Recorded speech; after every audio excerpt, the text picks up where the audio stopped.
apple pie. Ito yung apple. Yan ang aking dough.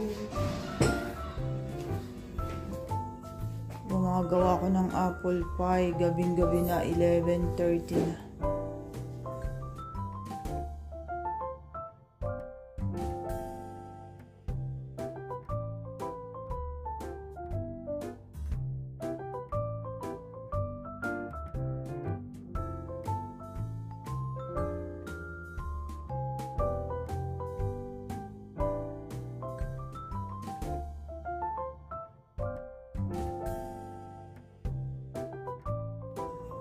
Ready to bake na ang aking apple pie for 425 degrees.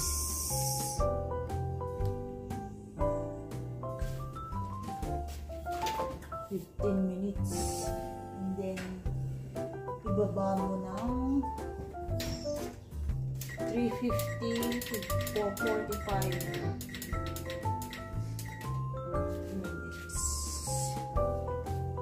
Sa oven ang aking pie. 19 more minutes ang aking apple pie. Umapaw yung pinaka-sauce ko. Sauce nung pinaka-caramel niya. OMG. Malapit na ito maluto.